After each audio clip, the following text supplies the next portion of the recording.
Il y a déjà un commentaire de femme qui danse avec la lune, très, très joli pseudo, qui écrit « Oh là là, mais ça me résonne tellement ce que tu partages, la Coralie, cette part gardienne qui reste comme un peu en hyper-vigilance par rapport au burn-out, peur de la fatigue et de l'épuisement. » Ouais. C'est vrai que on connaît ça. Je ne sais pas si tu veux en reparler un petit peu, mais... Ben, ouais, moi j'ai vraiment... Pascal m'a beaucoup aidé pour ça, hein, à cheminer avec ce quelque chose qui a peur d'être fatigué et qui a peur qu'il y ait toujours trop, en fait. Il m'a vraiment... Parce que, bon, on travaille énormément tous les deux, et dans tous ces temps, il m'a vu parfois voilà, réagir fortement à des situations extérieures, et ça partait depuis ma peur de saturer, ma peur de faire un nouveau projet, de toute l'implication que ça aurait pour moi dans la charge de travail, dans la complexité, etc.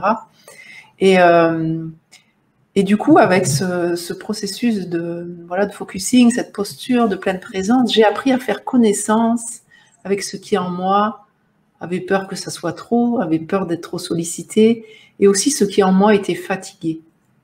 Et vraiment, ça a été une découverte pour moi de ressentir de vraiment installer cette conscience qu'en fait, quand on dit « je suis fatigué », on est identifié à ce qui est fatigué. Par contre, quand on a conscience, hein, voilà, pour ceux qui connaissent l'Institut et qui ont déjà voilà, traversé au moins le cours d'initiation, on utilise le langage de présence. Oui, je ressens quelque chose en moi qui est fatigué, donc on se désidentifie et on se rend compte que c'est pas tous nous qui sommes fatigués.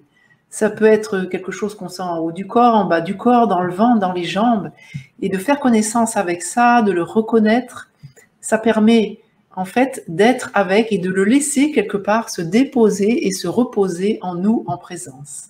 Et donc être présent, présente à quelque chose en nous qui est fatigué, et ben ça veut dire qu'on peut continuer. Alors l'idée, c'est pas non plus, c'est pas qu'on va ne plus dormir, etc. On va pouvoir aussi l'écouter. Mais en fait, c'est de trouver un équilibre entre écouter ce quelque chose et faire les bons choix, et plutôt que d'être envahi par ça et ne plus rien arriver à faire.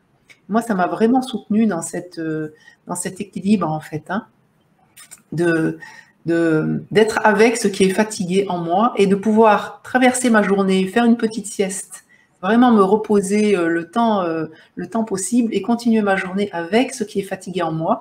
Et du coup, moi, je ne suis pas fatiguée, mais je suis consciente que quelque chose en moi est fatigué. Et ça a été extraordinaire pour moi dans ma dynamique, notamment dans ma dynamique professionnelle.